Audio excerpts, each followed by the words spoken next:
Bonjour à tous, bienvenue à ce webinaire sur le CEP dans le cadre des semaines de l'évolution professionnelle. Semaines professionnelles qui ont lieu en fait du 4 au 15 octobre, donc elles ont commencé hier.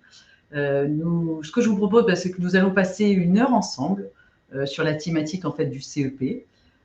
Utiliser le CEP comme outil au service de la dynamique RH de l'entreprise. Voilà, donc avant de commencer, ce que nous vous proposons, c'est peut-être de se présenter. Donc merci d'être aussi nombreux à ce webinaire. Donc moi, je suis Florence Lécuyer-Minéo, je suis consultante relations entreprises à l'APEC Hauts-de-France. Bon, l'APEC, je pense que vous connaissez, c'est l'association pour l'emploi des cadres qui a la particularité d'avoir 3 types de clients. Florence, est-ce que tu Oui, m'entends ou pas? A priori, oui, il y je a un t'entends. problème avec ton micro. Je suis pas sûre Non, qu'il non, soit c'est bon, c'est activé. pour C'est répondre bon? à la question d'avant. C'est bon. Pardon. Ah bon, d'accord, ok. Donc, comme je vous disais, donc l'APEC, c'est l'association pour l'emploi des cadres, qui a la particularité d'avoir 3 types de clients, les cadres, les entreprises et les jeunes diplômés. Nous avons donc un nouveau mandat de service public qui va commencer en 2022. Donc, on est à notre 3e mandat de service public, puisque nous sommes une association privée, mais avec un mandat de service public.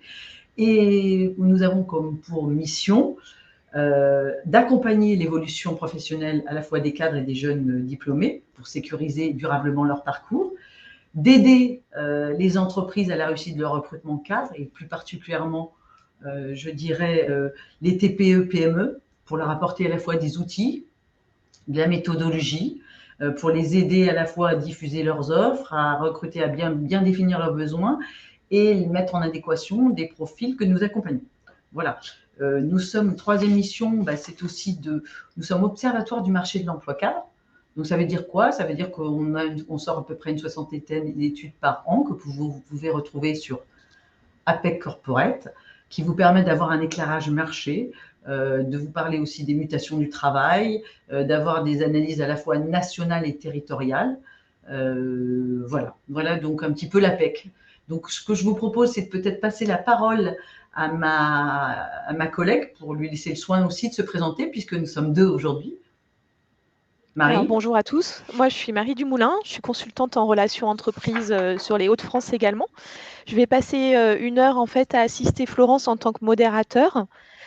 Et du coup, je vous propose en fait, pour que ce soit plus facile, d'utiliser uniquement la partie chat sur la droite de l'écran. Donc, vous avez une partie soit chat, soit question, de rester sur le chat. N'hésitez pas à partager vos expériences en quelques phrases en fait sur le chat ou à poser vos questions. Et moi, je vous répondrai soit en direct, soit voilà, on fera une petite aparté pour qu'on puisse partager vos questions à l'oral avec Florence. Je vous souhaite un bon webinaire. Merci Marie.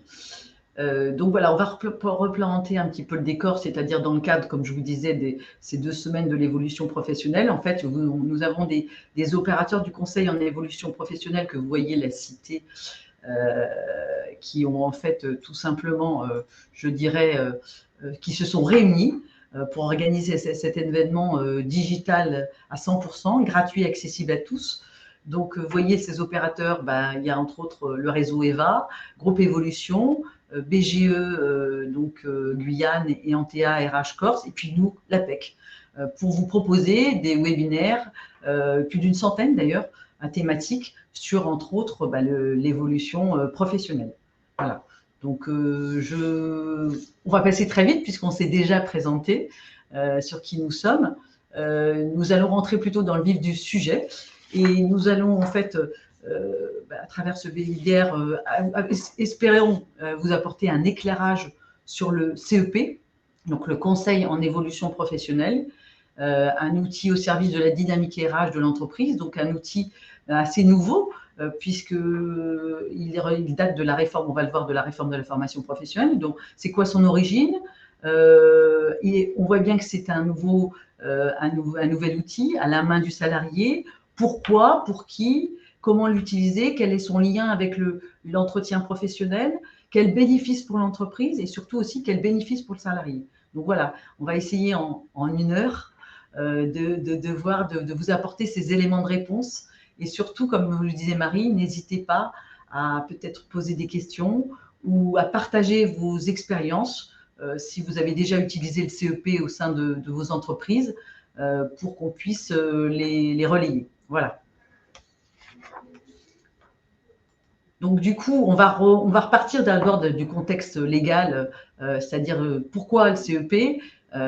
C'est au moment d'ailleurs de la réforme de la formation professionnelle en mars 2014. Le DIF a disparu, a été supprimé, et au profit de la création du CPF. Donc, le CPF, c'est quoi? C'est le compte personnel de formation, qui est un outil de financement. Et donc, il y a donc lors de cette réforme de la formation professionnelle, on a aussi, je dirais, donné l'obligation aux entreprises de faire passer l'entretien professionnel tous les 2 ans avec un bilan à 6 ans.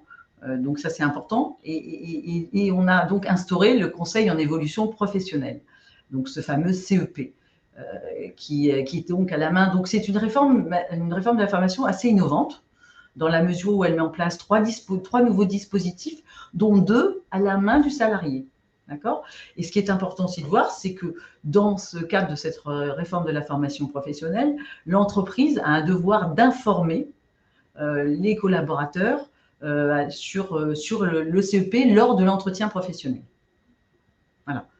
Donc, est-ce que là-dessus, vous avez quelques questions ou pas du tout? Voilà. Exactement. Je vois que, il me semble que Christine, vous avez dit que voilà, vous avez utilisé le CEP pour préparer votre entretien pro. Oui, c'est un idée. Alors, vous me permettez, du coup, c'est bien de faire un peu le lien avec l'entretien pro. L'entretien professionnel est plus qu'une obligation légale, puisque vous êtes obligé de le faire passer tous les 2 ans. Alors, moi, j'ai même rencontré des entreprises que j'accompagne qui souhaitaient le faire passer tous les ans. Alors, distinct évidemment de l'entretien annuel d'évaluation, hein, puisque ça doit être un support différent et qui doit être préparé de part et d'autre, à la fois par le manager ou le RH et à la fois par le collaborateur. Donc, l'entretien professionnel, c'est un moment important, un moment central, puisque en fait, il est au cœur de tous ces dispositifs, que ce soit interne ou externe, puisque vous voyez bien que il y a aussi c'est la succession de ces entretiens professionnels aussi qui vont permettre de mieux élaborer le plan de développement des compétences en interne, puisqu'on va faire remonter les besoins et les souhaits de formation des collaborateurs.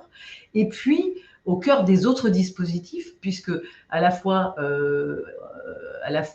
au cœur du CEP et des bilans de compétences, de la VAE et des projets de transition professionnelle qui remplacent le CIF. Donc, c'est plus qu'une obligation, c'est vraiment un enjeu d'évolution, puisque c'est un moment où l'entreprise, le manager ou le RH, va partager avec le collaborateur, à la fois faire un point sur ses compétences, sur les formations qu'il a suivies, sur ses souhaits d'évolution, souhaits de formation, qui soient à moyen ou long terme et qui puissent être en accord ou pas avec la vision et la stratégie de l'entreprise. Marie, est-ce que du coup, là-dessus, il y aurait des questions par rapport à cet entretien professionnel? Alors, il y avait surtout une question de Muriel, en fait, sur savoir s'il y avait un dispositif particulier sur les seniors, notamment sur les plus de 45 ans. Dispositif, il y avait auparavant ce qu'on appelait un bilan je dirais mi-carrière, qui concernait plus particulièrement les seniors. Là-dessus, il n'y a pas de dispositif, en tout cas pas à ma connaissance. Marie, là-dessus, est-ce que du coup… Non plus. En fait, c'est ce que je répondais à Muriel. On va y revenir, en fait. Florence va y revenir. Il y avait l'entretien de seconde partie de carrière auparavant qui existait. Ouais. Et qui n'existe plus maintenant.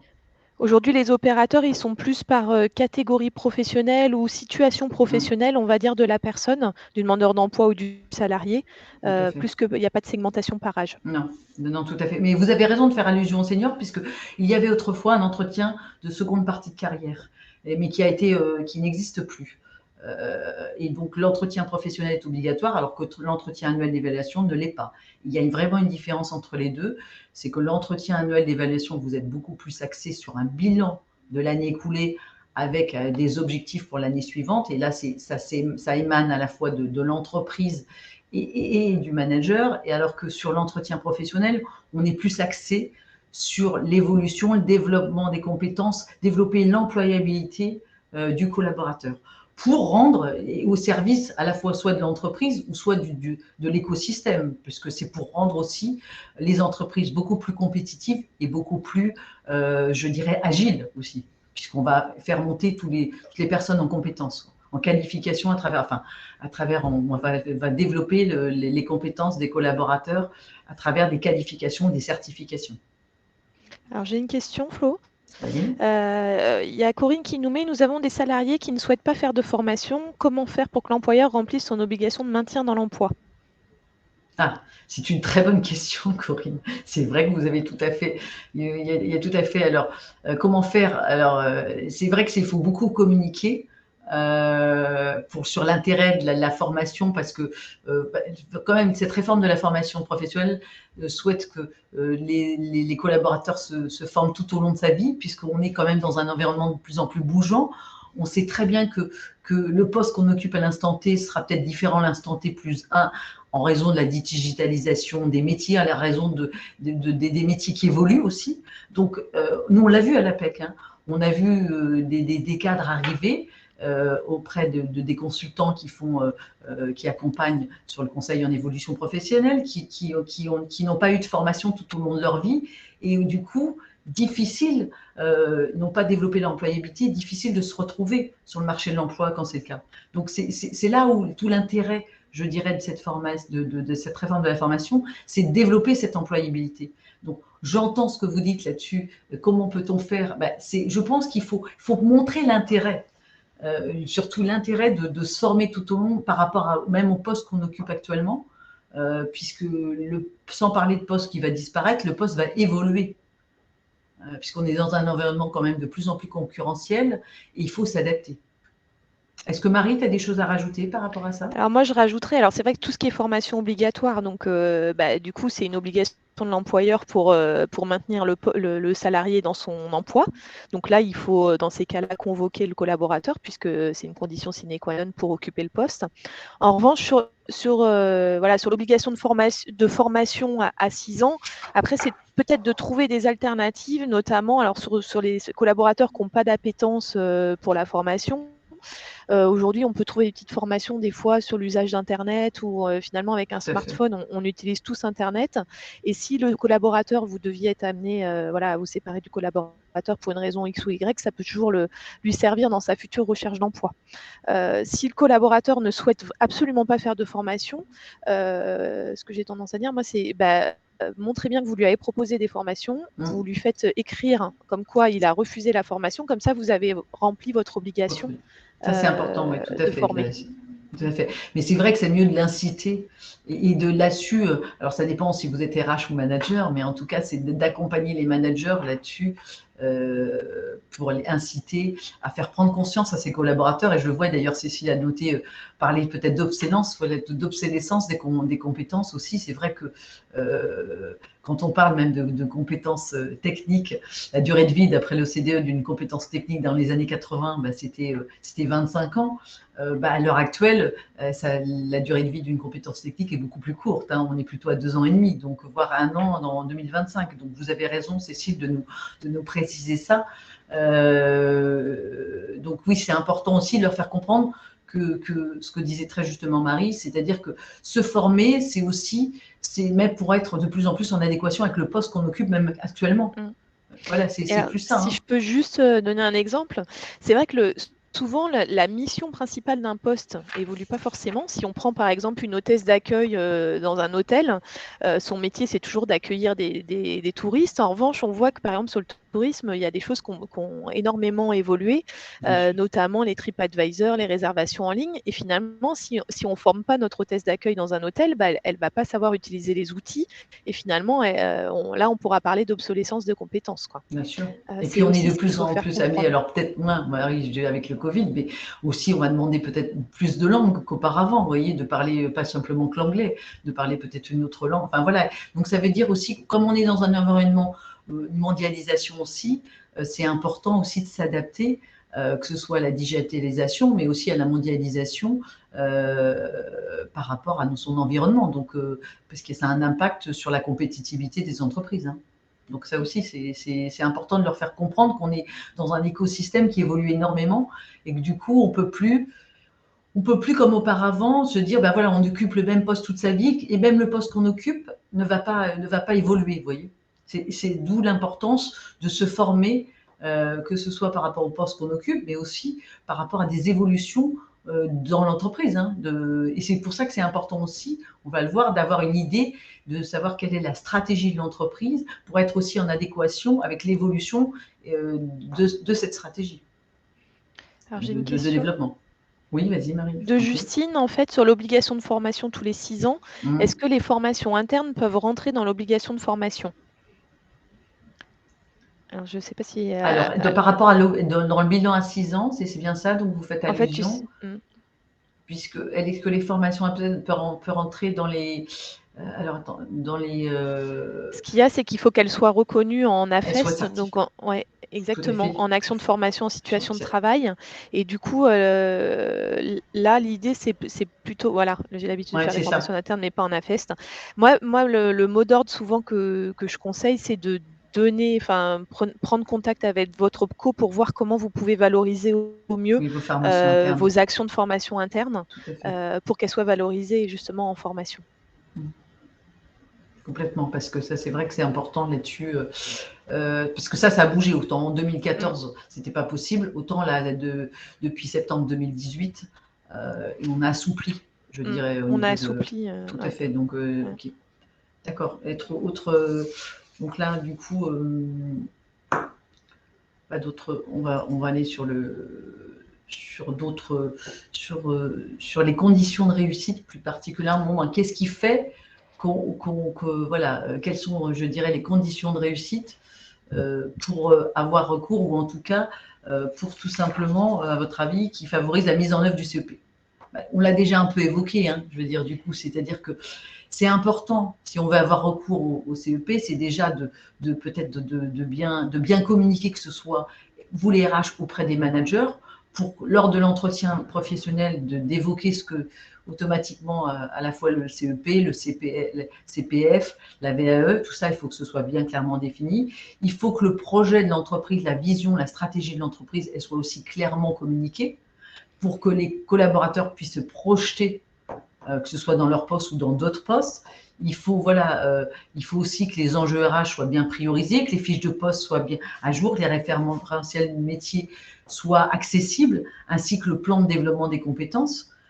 Et puis, ça se prépare tout ça, je vais dire du coup. C'est-à-dire que comme vous devez évoquer le CEP lors de l'entretien professionnel, soit à la signature du contrat, quand vous avez recruté un nouveau collaborateur, soit pendant le process de recrutement, soit pendant son intégration, soit, je dirais, pendant l'entretien professionnel, ça va être important aussi à un moment donné, voilà, de bien montrer ce qu'est le conseil en évolution professionnelle. Qu'est-ce que ça peut apporter? Est-ce que c'est du gagnant-gagnant, vous voyez, c'est ça aussi. Donc ça veut dire qu'aussi, ça se prépare. On ne se rencontre pas pour un entretien professionnel juste pour échanger sur son souhait d'évolution, point, sans s'être renseigné avant, sans s'être projeté avant dans l'entreprise ou même en dehors de l'entreprise. Voilà. Ça veut dire que de part et d'autre, côté manager, si c'est le manager qui fait passer l'entretien professionnel, ou RH, et côté salarié, il doit y avoir un guide de préparation. En tout cas, il doit y avoir une communication là-dessus sur le CP. Et ça, c'est important là-dessus de bien, parce que CEP, quelquefois, pour les salariés, c'est presque, je ne vais pas vous dire un gros mot, mais ils ne savent pas ce que c'est, quoi. Conseils en évolution professionnelle, ils ne sont pas forcément toujours très bien informés. Donc, c'est important aussi, vous, en tant que manager ou RH, en tout cas, de communiquer sur le sujet. Alors Flo, j'ai une question là de Louisa qui vient de nous rejoindre. Donc bienvenue Louisa. Savoir quel est l'entretien qui est obligatoire? C'est l'entretien professionnel qui est obligatoire tous les 2 ans avec un bilan à 6 ans. L'entretien d'évaluation des entretiens d'évaluation n'est pas obligatoire. Voilà.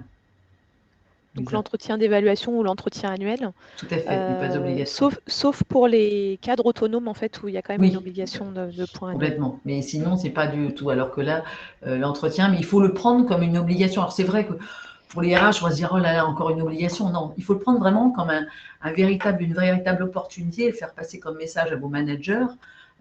C'est-à-dire, c'est une réelle opportunité d'échanger entre le manager et le collaborateur, soit à la fois sur les compétences de son collaborateur, sur faire à la fois un bilan de les compétences qu'il a acquises et développées, à la fois sur ses souhaits, je dirais, d'évolution, souhaits de formation, pour pouvoir se projeter à moyen ou long terme. Vous voyez, c'est un dialogue, enfin, ça favorise le dialogue entre les deux parties.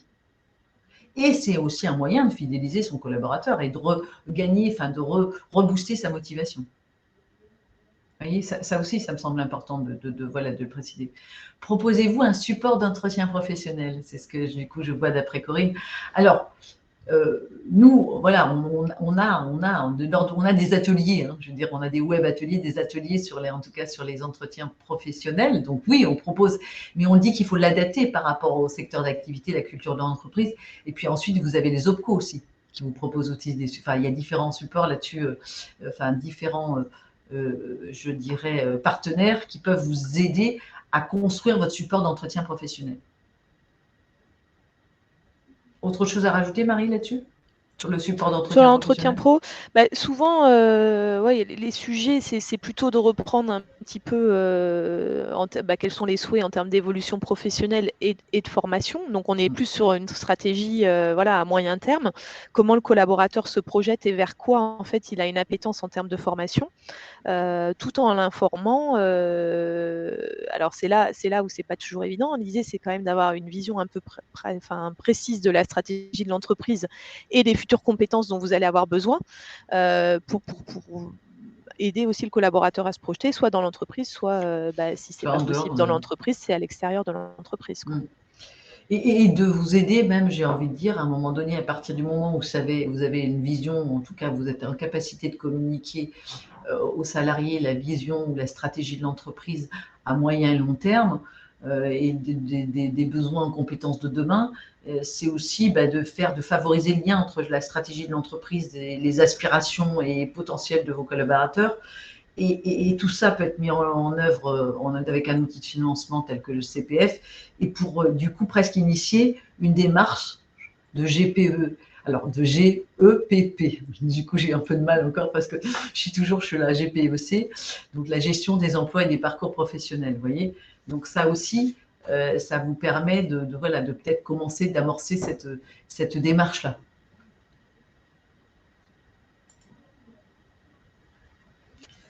Donc, de façon globale, maintenant, si on parle du CEP, du Conseil en évolution professionnelle, donc ce qui est important de retenir surtout, que c'est accessible à tous. Hein. Je veux dire, est-ce qu'il y a un certain de vous, avant même de définir ce qu'est le Conseil en évolution professionnelle, est-ce que vous le connaissez? Est-ce que certains d'entre vous en ont bénéficié? Alors, j'ai vu là en début de webinaire que vous l'aviez utilisé pour préparer votre entretien. Il y avait une personne qui préparait l'entretien professionnel. Oui, tout à fait. Est-ce qu'il y a d'autres cas là-dessus? Certains de vous en ont bénéficié pour...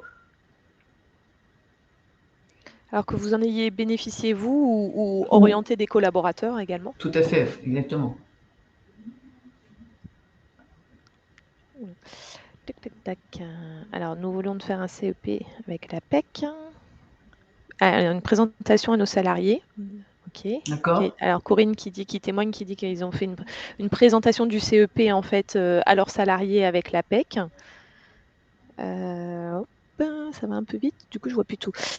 Charline, donc je connais et je le préconise suite au bilan de compétences que je fais avec des bénéficiaires. D'accord. Donc c'est après le bilan de compétences, enfin du coup, c'est ça? A priori, oui. Je pense que Charline devait être consultante. D'accord. Déjà proposé, donc Fabienne dit déjà proposé à certains salariés. Oui, pour faire un petit point et pour mes salariés également, des collaborateurs en vue des dossiers transition pro, on bouclera sur, et pour la mise en place du plan d'action. Après un bilan pour la mise en place du plan d'action. D'accord, ok, tout à fait, parce que là on le verra, ce sera la dernière partie de nos webinaires, c'est-à-dire après comment, voilà, c'est quoi vers qui on oriente, qui nous peut prêter le CEP, et puis je dirais, c'est quoi le contenu. D'accord, ok, très bien.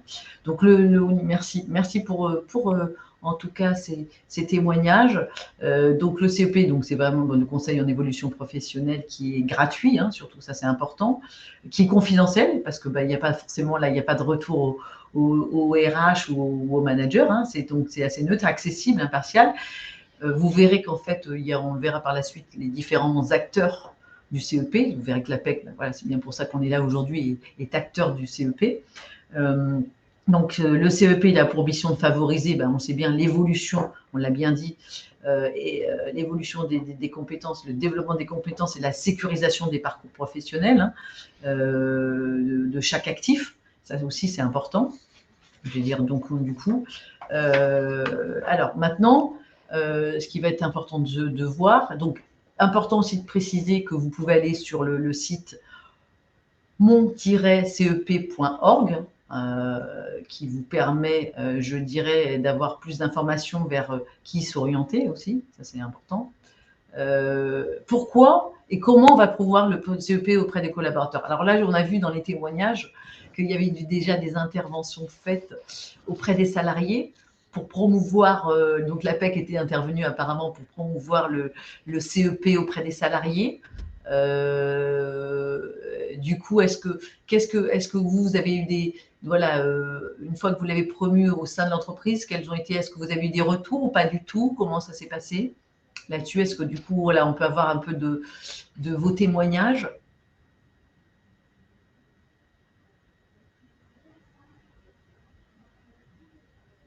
Je vais Caroline est en train d'écrire là. Est-ce que du coup, puisque quand on parle de CEP, on est très axé évolution. Il y a Corinne qui nous met certains ont pris rendez-vous chez l'APEC. D'accord, à l'APEC, d'accord, ok, on pris rendez-vous, d'accord, à l'APEC.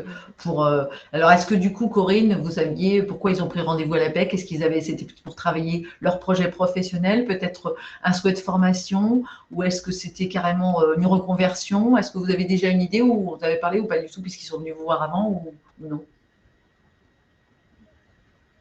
Est-ce que, à l'origine, est-ce qu'on était plus sur un changement de métier, choix d'une bonne formation, préparer son EP ou progresser dans son métier? Précise en fait, souhait de formation et projet professionnel. D'accord. Ce qu'on retrouve d'ailleurs là, vous le voyez, au niveau des bulles, là, merci.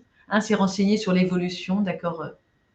Sur l'évolution et bilan de compétences. Ouais. D'accord, ok, super, merci. Donc, vous voyez à travers notre schéma du conseil professionnel, donc dans conseil en évolution professionnelle, il y a évolution, vous vous souvenez bien, je ne vous apprends rien. Quand on pense à évolution, spontanément, on a envie de dire évolution verticale. On pense à progresser verticalement, mais il n'y a pas que ça dans l'évolution. Hein.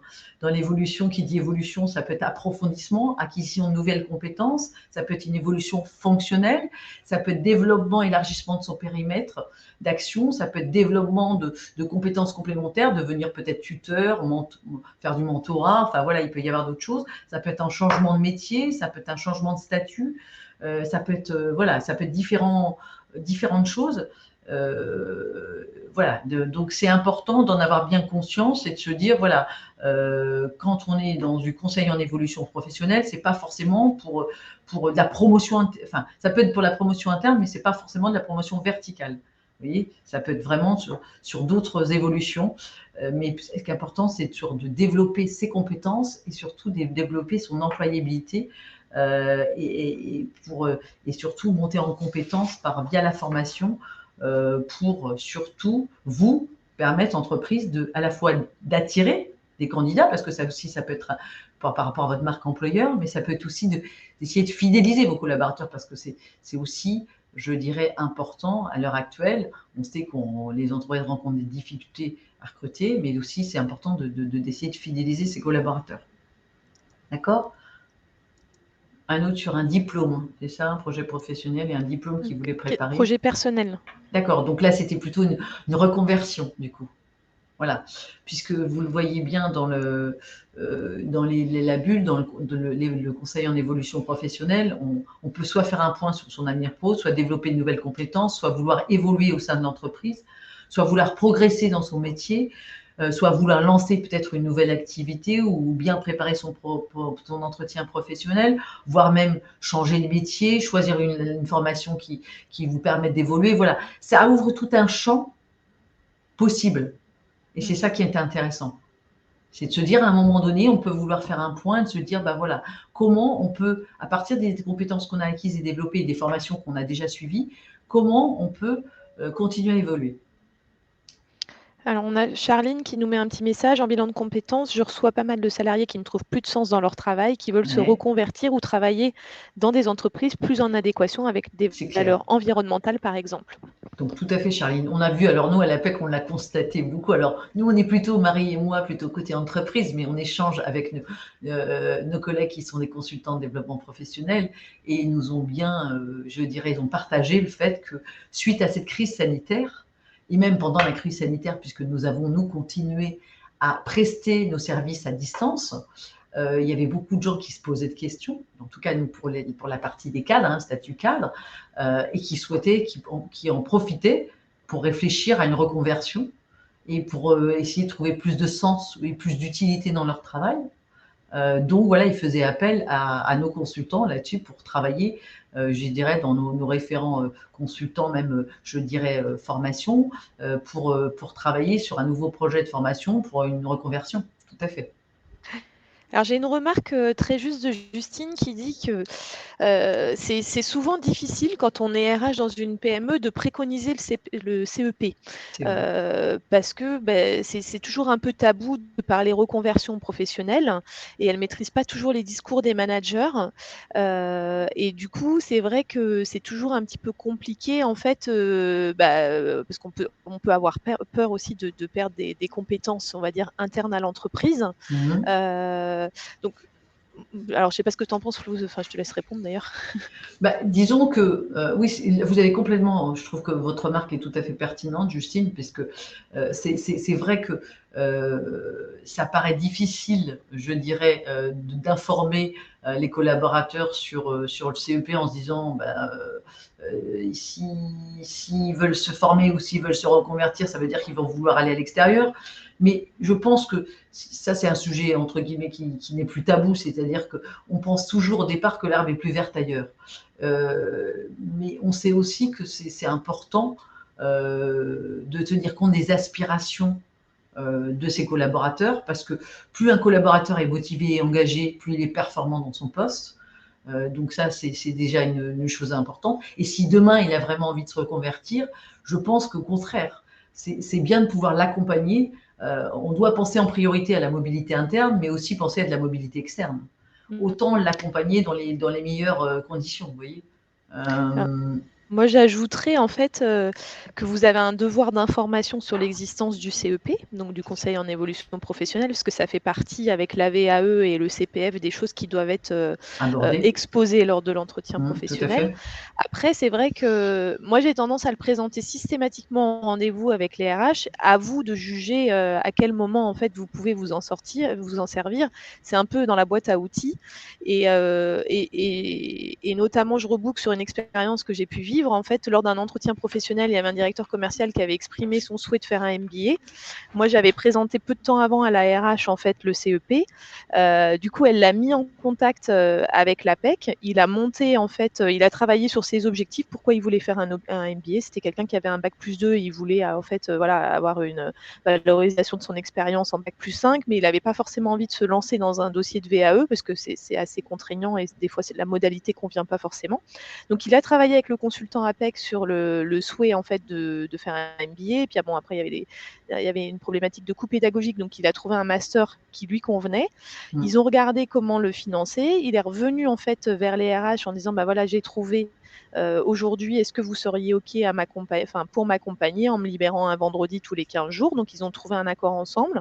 La RH a retravaillé avec son OPCO qui a trouvé de l'abondement CPF et finalement, c'était du gagnant-gagnant parce que le collaborateur, il a pu se former grâce au dispositif du CEP et à l'accompagnement RH. Il est resté dans l'entreprise et l'entreprise a gardé son collaborateur et elle l'a fidélisé parce qu'elle a répondu à ses attentes.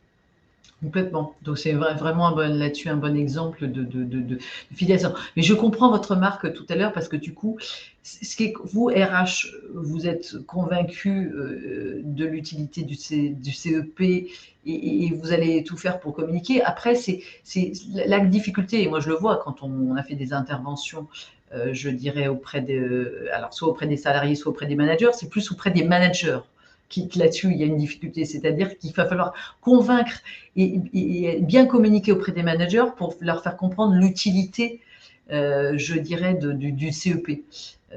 Parce qu'à un moment donné, en entretien professionnel, ils sont là pour écouter le collaborateur, pour recueillir ses besoins, et quelquefois ils se rendent compte que c'est pas toujours en adéquation avec les besoins de l'entreprise. Donc c'est compliqué pour eux en termes de posture à un moment donné, de se dire voilà, par rapport à la demande de formation, par rapport à son projet de reconversion, c'est pas en adéquation par rapport à la stratégie de l'entreprise. Donc là, voilà, comment on fait, qu'est-ce qu'on fait?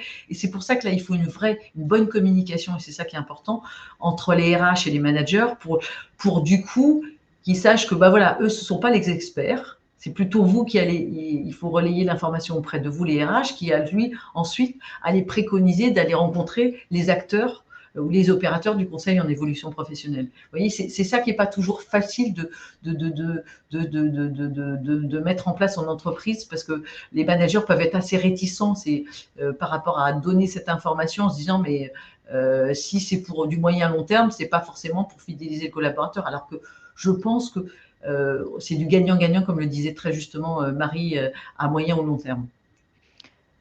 Alors, j'ai une question aussi de Événé, j'espère bien prononcer votre prénom, qui dit, voilà, j'ai un de mes salariés qui souhaite faire une VRAE, comment le guider au mieux? Organisme, etc. J'allais vous répondre que c'est plus, finalement, c'est plus le consultant ou le conseiller CEP qui va pouvoir aiguiller votre collaborateur. Donc, le point d'entrée, ça serait plus de prendre rendez-vous avec son conseil en évolution professionnelle. Toujours, vous pouvez le trouver avec mon-cep.org en fonction de son lieu d'habitation, de son statut, et c'est lui qui pourra lui conseiller en fait l'organisme de VAE le plus approprié par rapport à sa demande, quoi. Est-ce qu'on a bien répondu à votre question là-dessus, Événé? Et Justine, là-dessus, est-ce qu'on a bien là-dessus évoqué, parce qu'on comprend que c'est un peu tabou, tout à fait ce que vous disiez aborder, surtout dans une PME d'ailleurs, parce que dans une PME, on a la sensation que du coup, il y a moins d'opportunités d'évolution. Après, même chose, souvent, en fait, les collaborateurs connaissent la VAE. C'est pas toujours le dispositif le plus approprié, voilà, parce qu'il faut quand même pas mal d'autonomie. Donc, c'est là où justement le conseil du CEP peut permettre, par rapport à l'objectif du collaborateur, de trouver les modalités les plus intéressantes pour se former et développer ses compétences, quoi. Ouais, je vois. C'est un sujet difficile à aborder, en effet, au cas par cas. Ouais. L'idée, en fait, c'est d'avoir ça dans sa boîte à outils et de pouvoir activer selon les cas, quoi. Et de bien l'évoquer lors de l'entretien, on l'a dit, lors de l'entretien professionnel, ou même en amont, à la signature, voilà, peut-être du contrat, quand vous avez un nouveau collaborateur, ou pendant sa période d'intégration, je vous disais, et puis même afficher, il ne faut pas avoir peur, voilà, de bien, en tout cas, distinguer en fonction du statut, voilà, qui sont les opérateurs du CEP, bien insister que c'est gagnant pour tout le monde, de toute façon, dans l'histoire, puisque il faut se former. De toute façon, cette réforme de la formation professionnelle, c'est se former tout au long de sa vie pour pouvoir accompagner à la fois, je dirais, la stratégie de l'entreprise et la rendre la plus compétitive et la plus agile possible. Donc, vous voyez, je pense que c'est ça on change un peu de paradigme, et c'est ça qui est un petit peu compliqué. C'est qu'on peut plus, et vous l'avez mentionné tout à l'heure, à un moment, des compétences peuvent devenir obsolètes, ou en tout cas des métiers peuvent être amenés à disparaître, voire à évoluer, et que il est important de continuer à se former tout au long de sa vie. Et l'entretien professionnel est un bon moyen d'évoquer le CEP et de permettre à vos collaborateurs de continuer à évoluer professionnellement, que ce soit dans l'entreprise ou en dehors de l'entreprise. Et c'est ça que le message, qui me semble aussi le plus important à faire passer. Avant de voir, et bien on va le voir d'ailleurs sur l'autre slide suivante, c'est-à-dire à travers tout ce qu'on a pu évoquer, c'est quels sont les bénéfices pour l'entreprise et pour le salarié d'utiliser le CEP. Vous voyez, donc je ne vais pas vous... J'ai une là-dessus? question, Ah, du coup, je me permets avant qu'on aille. vas-y, tout En à fait, fait. Louisa nous dit qu'elle a passé une VAP. Alors, je pense que c'est une valorisation des acquis professionnels en 2013. Mhm. Est-ce que cela existe encore? Je ne sais pas si tu as la réponse, Flo. Ouais, bah, c'est ce que met Tignon. La VAP existe toujours, mais on ne parle On que n'en de la parle VAE. plus. Voilà. Ouais, tout à Alors fait. moi, C'est vrai que si c'est. je peux juste me permettre de reprendre mon Mhm. exemple là, du directeur commercial, Mhm. justement, qui voulait faire son MBA et qui l'a transformé en master, c'était quelqu'un qui avait un bac plus 2. Et en fait, on a toujours l'impression que si on reprend une formation, il faut refaire licence pro, master 1, master Tout à 2. Pas fait. du tout. La VAP, en fait, c'est la valorisation des acquis professionnels. Elle va reconnaître, en fait, que vous avez un niveau bac plus 4, que vous avez atteint, en fait, par l'expérience, un niveau bac plus 4 qui vous Mhm. permet de rentrer, par exemple, en M2 et faire votre formation, faire uniquement une année d'M2 pour obtenir un master. Voire Donc, on parle quelquefois que des modules, même Marie. Quelquefois, oui, ou que des modules même, que des ouais, modules même. exactement. Hein. Ça peut Ouais, que des modules qui vous permettent d'avoir l'équivalent d'un bac plus 4, par exemple, et ensuite, ben voilà. Donc, ouais. du coup, c'est. Mais c'est vrai que ça peut paraître quelquefois, la constitution des dossiers peut paraître un petit peu fastidieux. Voilà. Mais Mais d'où ça, même l'importance chose. de Ouais. consulter, d'aller voir un conseiller en évolution professionnelle. Donc ça existe toujours pour répondre à Mm, la question. tout à fait. Et c'est Il vrai y a que du peut-être. coup, le conseiller va pouvoir regarder quel est votre objectif et finalement quels sont les moyens les plus à disposition par rapport, c'est toujours pareil, hein, par rapport au temps que vous avez, par rapport à l'objectif que vous avez, par rapport au financement que vous avez pour trouver la meilleure alchimie, quoi. C'est un bon partenaire, entre guillemets, parce que j'ai envie de vous dire, vous, en tant qu'RH, déjà, vous devez informer bien les managers sur le CEP, et puis voilà, il faut qu'ils soient bien au fait. Et vous, enfin, à partir du moment où les managers vous remontent les souhaits, je dirais, en formation ou les souhaits de reconversion de projets professionnels un peu différents, d'évolution de métier, ça peut être, voilà, c'est un bon relais pour vous de renvoyer les collaborateurs vers les opérateurs de conseil en évolution professionnelle. Puisque là, vous n'avez pas toujours le temps en entreprise voilà, de recevoir plusieurs fois le collaborateur et de voir avec lui quelles sont les formations qui se correspondent le mieux ou comment travailler son projet. Voilà. Donc, vraiment, ça peut être, ce sont vraiment des nouveaux partenaires pour vous. Je veux dire, ces conseillers en évolution professionnelle, même si on a bien dit que c'est vrai que le collaborateur n'était pas obligé de vous faire un retour. Là-dessus, il n'y a pas d'obligation. Hein. On n'est pas sur du tripartite. Ça, on est bien d'accord. Mais ça n'empêche que c'est un bon moyen pour que le collaborateur fasse, soit sur son temps de travail, soit en dehors de son temps de travail, rencontrer un conseiller en évolution professionnelle ou un consultant. Ça nous permet de dire, voilà, de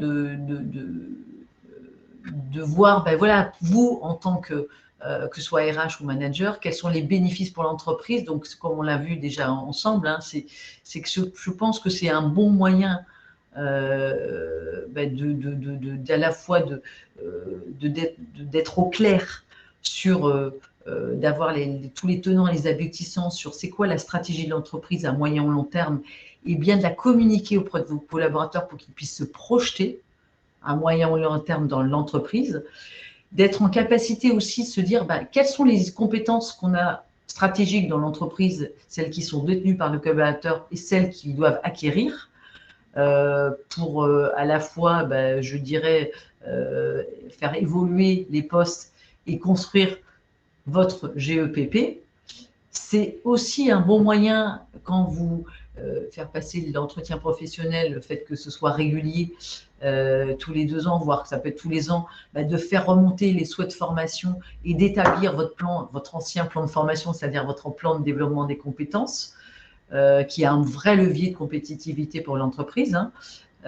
Et puis, c'est d'automatiquement de permettre à vos collaborateurs de peut-être favoriser la mobilité interne et de conserver, de les fidéliser et de les sentir à nouveau encore engagés, désengagés et motivés par rapport à l'entreprise. Parce que c'est ça qui est important, c'est de pouvoir fidéliser vos talents et de les accompagner dans le développement de leurs compétences.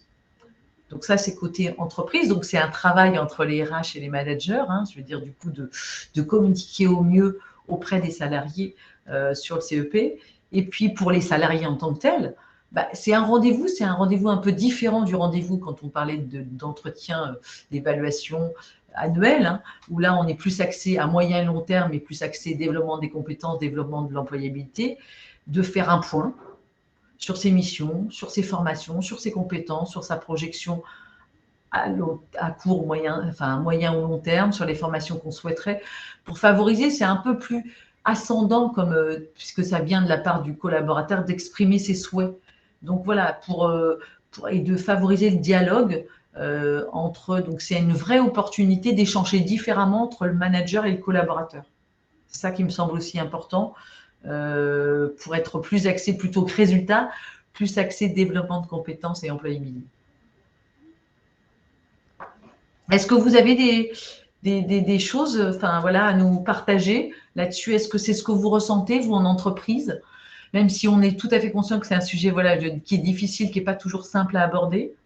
Mais vous savez que dans ces conditions, c'est vrai qu'on peut faire, nous, des interventions, que ce soit la PEC ou d'autres, sur sensibiliser les salariés, les managers sur le CEP. Hein. Là-dessus, on fait partie des acteurs, des opérateurs du Conseil en évolution professionnelle. Donc, c'est important là-dessus de nous solliciter. Mais c'est vrai que même pour le salarié, ça peut permettre aussi de vérifier si l'herbe est réellement plus verte ailleurs. Parce que je pense, des fois, on a des salariés qui ont envie de reprendre une formation. Finalement, comme nous, on a eu, par exemple, sur le volet cadre, nous, un de nos métiers, c'est de connaître un peu le marché cadre. Des fois, c'est aussi de regarder si la formation visée, derrière, il y a des opportunités professionnelles ou pas, quoi. Et c'est surtout ça, c'est une de nos vraies valeurs ajoutées, je dirais, Marie, là-dessus, quand on en parlait dans nos missions, c'est qu'on est avant tout observatoire du marché de l'emploi cadre. Donc, savoir choisir la bonne formation, est-ce que c'est aussi en cohérence avec les besoins en compétences du territoire? Voilà, c'est ça aussi qui est important, parce qu'il ne faut pas se lancer dans une formation pour se lancer dans une formation. Et c'est là aussi où c'est important d'avoir une vision beaucoup plus, je dirais, territoriale, vous voyez? Et en même temps, ça permet aussi de libérer la parole du collaborateur, parce que des fois, c'est pas toujours évident d'exprimer quelles sont ses attentes ou ceux sur lesquels on est insatisfait ou plutôt satisfait, ce vers quoi on a envie d'aller et de pouvoir exprimer en fait. Donc, ça peut aider aussi des fois à préparer l'entretien professionnel et à avoir un échange constructif avec son manager, quoi. Alors, moins axé résultat. C'est pour ça que du coup, voilà, il est moins axé résultat, ce qu'on disait, il est plus axé, comme vous le faisiez souligner Marie, beaucoup plus sur le développement des compétences, sur l'évolution, quelle qu'il soit, vous voyez, dans le développement d'employabilité, de développer son employabilité. Je pense que ça, c'est vraiment, ça me semble un sujet crucial, surtout avec, à l'heure actuelle, avec, comme on vous disait, avec mondialisation, digitalisation, où du coup, on peut plus, les métiers évoluent, voilà, c'est ça. Donc ça, c'est important là-dessus de leur en faire prendre conscience et que c'est dans l'intérêt de tous. Hein. Voilà. Alors, je pense que c'est vraiment du gagnant-gagnant. Oui, vas-y, je prie. On a une question d'Ingrid qui nous demande en fait si la tendance est à externaliser les entretiens professionnels. Je sais pas comment tu vois, toi. Non, externaliser, non, pas du tout. Très peu, moi, très peu. En revanche, ça peut être, voilà, c'est pour ça que je précisais RH ou manager, parce que tout dépend de la taille de la structure, tout dépend des valeurs du secteur, des valeurs de l'entreprise, de la taille de la structure. Ça peut être soit le manager, le N+1, qui mène l'entretien, ça peut être le N+2, quelquefois, ça peut être le RH. J'ai même, moi, accompagné des entreprises où c'était un autre manager d'un autre département, d'un autre service qui menait les entretiens professionnels. Vous voyez, pour que ce soit de façon encore plus... puisque après, il faisait remonter au RH les besoins ou les souhaits de formation du collaborateur. Vous voyez, donc non, pas tendance à externaliser. En revanche, en fonction de la culture du secteur d'activité et de la taille de l'entreprise, d'essayer d'autres modes, pas forcément toujours menés par le N+1 du poste. Vous voyez, ça peut arriver. Ouais. Des fois, c'est pour éviter les biais, justement, un peu opérationnels. Tout à fait. Ou alors une vision, le manager connaît déjà son collaborateur, il a une vision un peu biaisée. Tu as tout à fait raison, Marie, là-dessus. Et que du coup, il est plutôt peut-être quelquefois plus axé résultat et du coup moins axé par rapport au souhait de formation du collaborateur ou au développement de ses compétences par rapport à un autre. Et puis, ou peut-être tout simplement pas envie que ce collaborateur parte de son service, département, etc. Et du coup, moins enclin à proposer, je dirais, de retravailler sur son projet professionnel, tout simplement. Ok. Alors, on avait une question aussi d'Événé là sur la possibilité d'intervenir sur une présentation entreprise. Ça va peut-être faire le lien avec la suite de la présentation, justement. Puisque du coup, en fait, sur mon conseil, donc, mon conseil en évolution professionnelle, donc là, ce qui me semble important maintenant d'aborder, c'est savoir qui preste, en fait, tout simplement le conseil en évolution professionnelle. Donc, ce sont différents acteurs en fonction du statut de la personne, vous voyez. Donc, on va commencer, pour une fois, on va commencer par la droite. Donc, Cap Emploi pour les personnes en situation de handicap. Les missions locales pour les jeunes de moins 26 ans, Pôle emploi pour les demandeurs d'emploi, donc l'APEC, là, c'est pour les statuts cadres, et puis pour les salariés du secteur privé et les travailleurs indépendants, vous avez, je dirais, différents acteurs, le groupe Évolution, le réseau EVA, comme je vous peux parler de la BGE, et puis d'Antea RH Corse, enfin Axis, enfin voilà, différents acteurs en fonction, puisque c'est France Compétences qui a fait un appel d'offres et qui ensuite a sélectionné les opérateurs territoriaux, puisque par exemple, si vous prenez le groupe Évolution, ils sont présents dans 6 régions simplement, mais pas sur toute la France.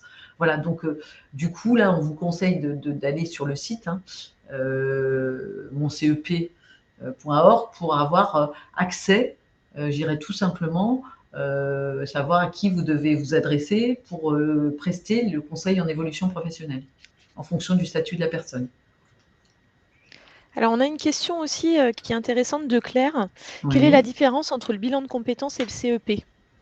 Ah, tout à fait, qui est un petit peu, qui est un peu, alors qui est différent parce que déjà le bilan de compétences il est bon, il est normé, enfin au niveau des heures, c'est quand même très là-dessus bien statué.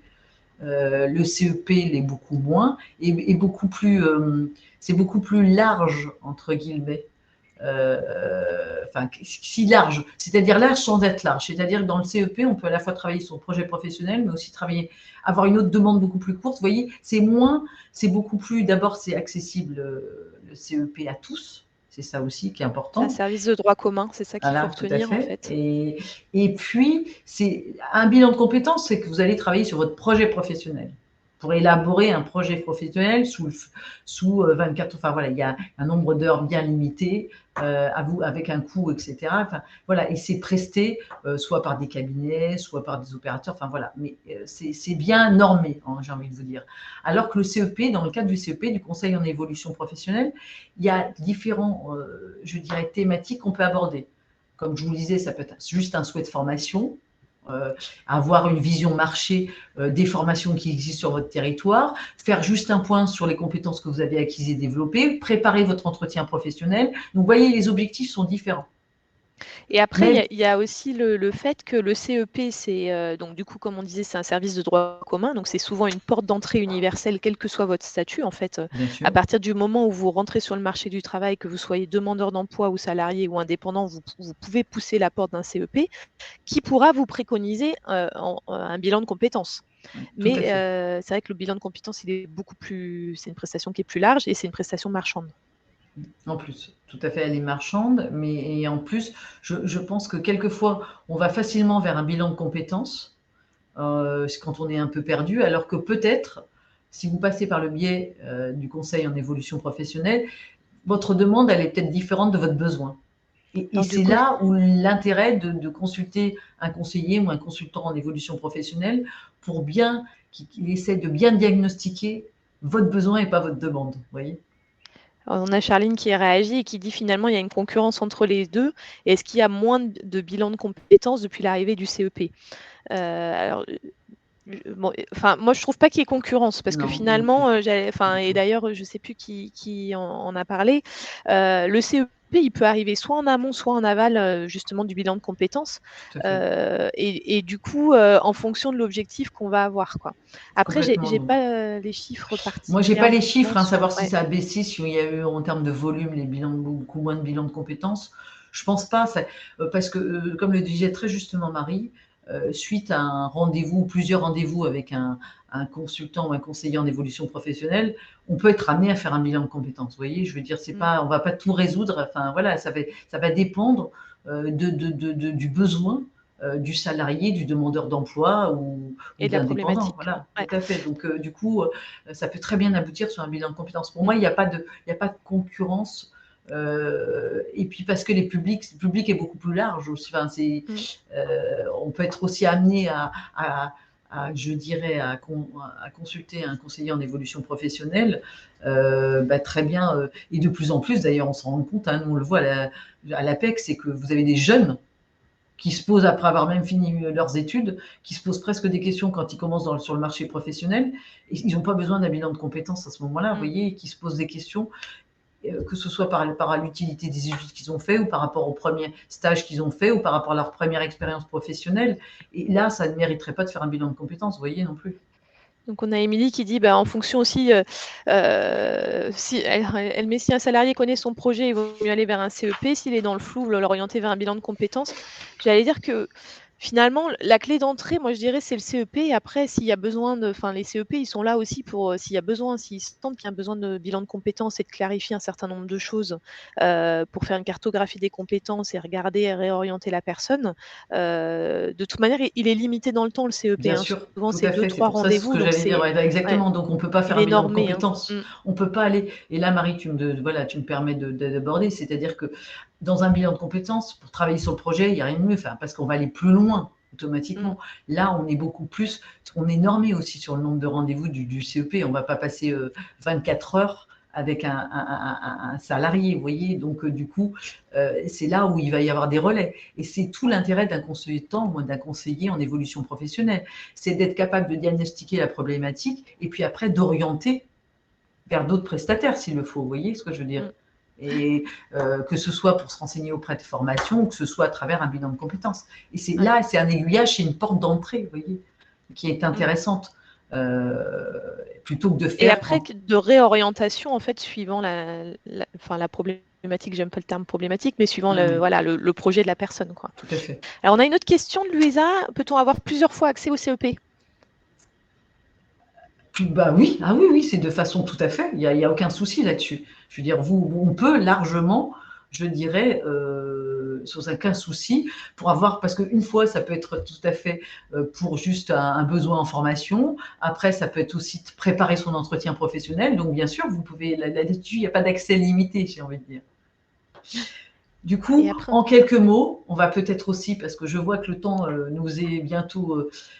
En conclusion, j'ai envie de vous dire, enfin peut-être pas conclusion tout de suite, mais en tout cas, c'est quoi l'objectif du CEP? C'est d'avant tout de travailler sur la formalisation peut-être d'un plan d'action, travailler sur l'évolution professionnelle en général, à travers le développement de ses compétences pour soit mobilité interne ou mobilité externe, envisager, voire une formation, certification pour peut-être une reconversion, soit pour une reprise ou création d'entreprise. Donc voilà, les sujets sont assez vastes et permet en tout cas de se poser à un moment donné, de prendre du recul par rapport à sa situation professionnelle. Ça aussi, c'est important, je dirais, de se dire, voilà. Et alors, c'est un conseil individualisé et adapté. Donc ça, c'est important. Quand vous avez affaire à un consultant et un conseiller en évolution professionnelle, il va prendre le temps à travers quelques rendez-vous pour bien comprendre, diagnostiquer la situation et ensuite vous orienter pour élaborer un plan d'action. Vous voyez? Donc ça aussi, ça me semble important de vous le rappeler. Donc, comment fait-on? On va prendre rendez-vous, tout simplement. C'est assez simple. Hein, sur le site, que ce soit, je dirais, sur le site de l'APEC. Hein, il suffit de créer son compte et de faire une demande en ligne. Mais vous allez aussi sur moncep.org pour tous les autres, je dirais, pour les statuts qui ne sont pas cadres, auprès des autres opérateurs. Et puis, là, il suffit de même chose. Vous créez votre compte. Voilà, en tout cas, vous demandez un rendez-vous en ligne pour, je dirais, simplement rencontrer un consultant ou un conseiller en évolution professionnelle.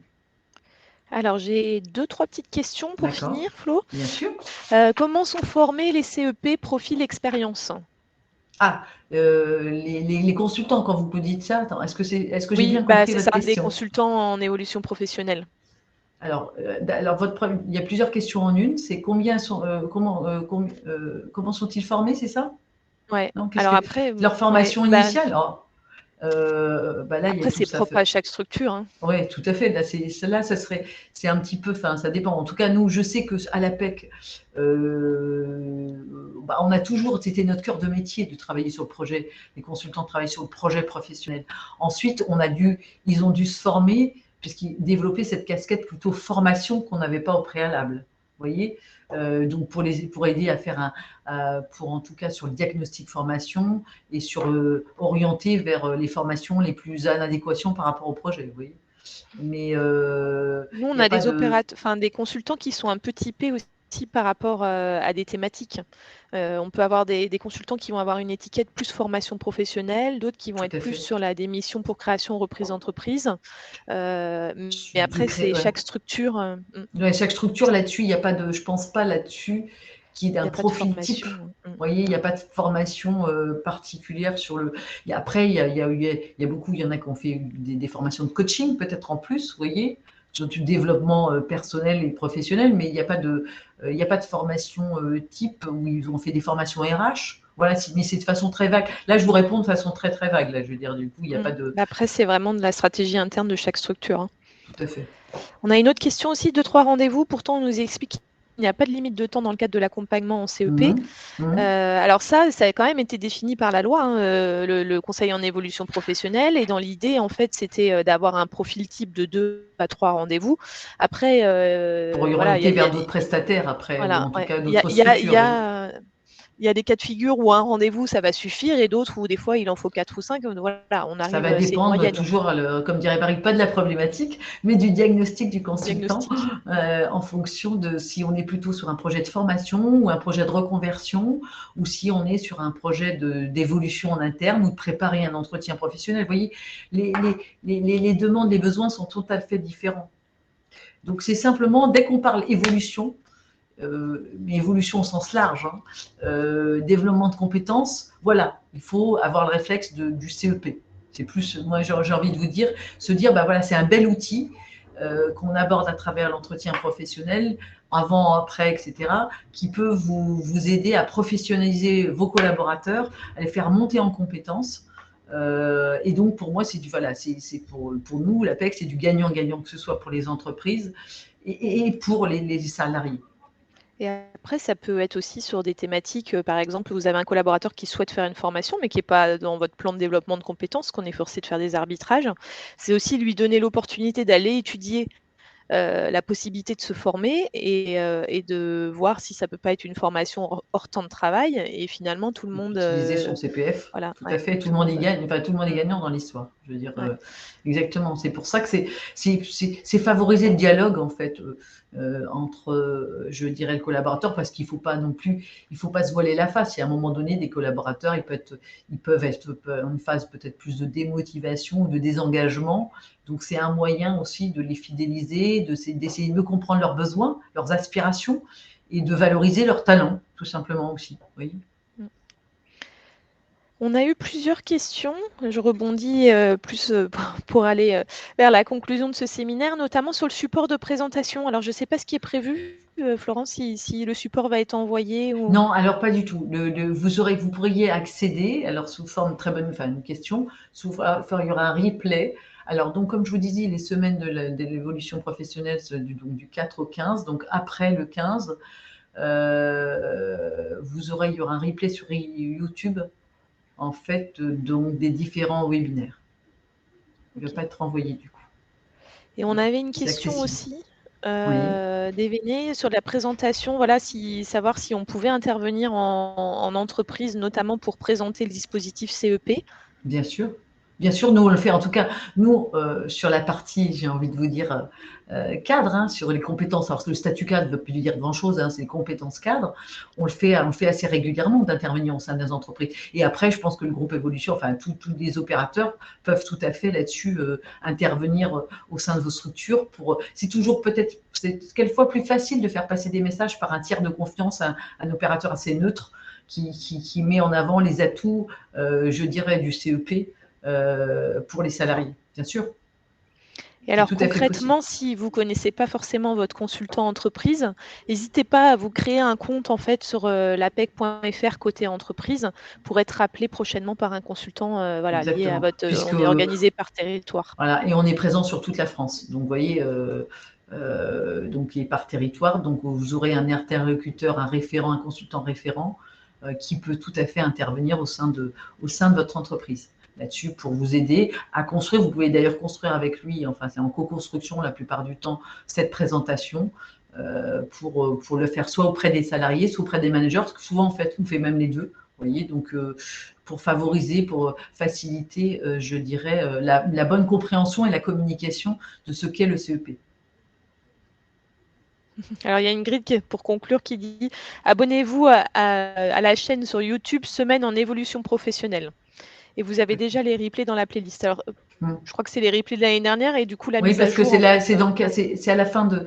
Les replays ne seront qu'à la fin de ces 2 semaines d'évolution. On a commencé hier, donc ça sera qu'à la fin, ça sera après le 15 de toute façon, normalement, ce qui était prévu. Voilà, du coup. En tout cas…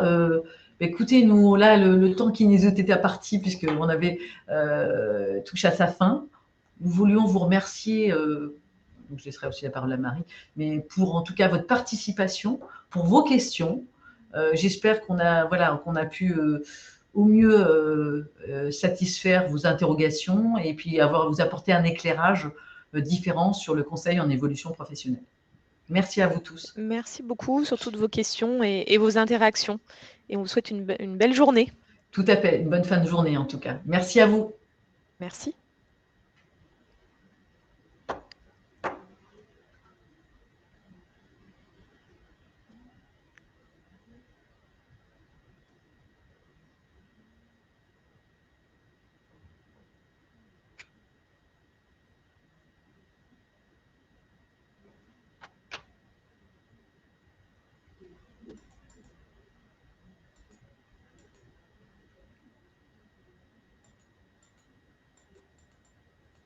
Là, on va attendre que les gens quittent la salle et on va clôturer.